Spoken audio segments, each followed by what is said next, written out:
virus circule aussi rapidement. Ces dernières 24 heures, plus de 61 000 cas ont été détectés. Le plan blanc a été déclenché hier en Île-de-France, Occitanie, Pays de la Loire et en Bourgogne-Franche-Comté pour pouvoir notamment augmenter le nombre de lits en réanimation. Ce plan a déjà été déclenché dans plusieurs régions françaises comme la Corse et la Provence-Alpes-Côte d'Azur. Julien Gall.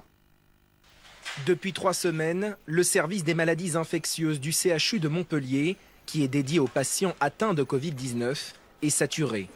Les 10 chambres sont occupées. Ça devient de plus en plus difficile avec des messages des urgentistes qui sont en recherche de place et nous qui en face pouvons pas forcément répondre à leurs demandes et qui comprenons du coup leur détresse. Donc on fait du mieux possible, mais c'est vrai que ça laisse des équipes fatiguées et un peu dans l'incompréhension.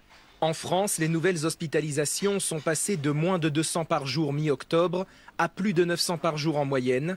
Face à cette pression croissante, 4 régions ont annoncé hier le déclenchement de plans blancs dans tous leurs hôpitaux et cliniques. Parmi elles, l'Occitanie, l'Île-de-France, les Pays de la Loire et la Bourgogne-Franche-Comté. La semaine dernière, la région Provence-Alpes-Côte d'Azur, la Corse et le Grand Est avaient déclenché leur plan blanc.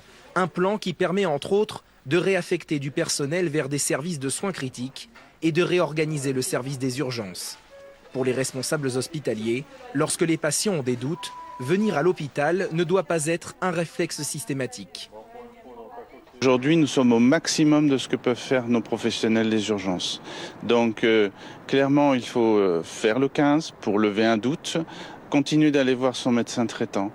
Le nombre de contaminations continue d'augmenter en France. Plus de 60 000 nouveaux cas positifs au Covid-19 ont été enregistrés en 24 heures.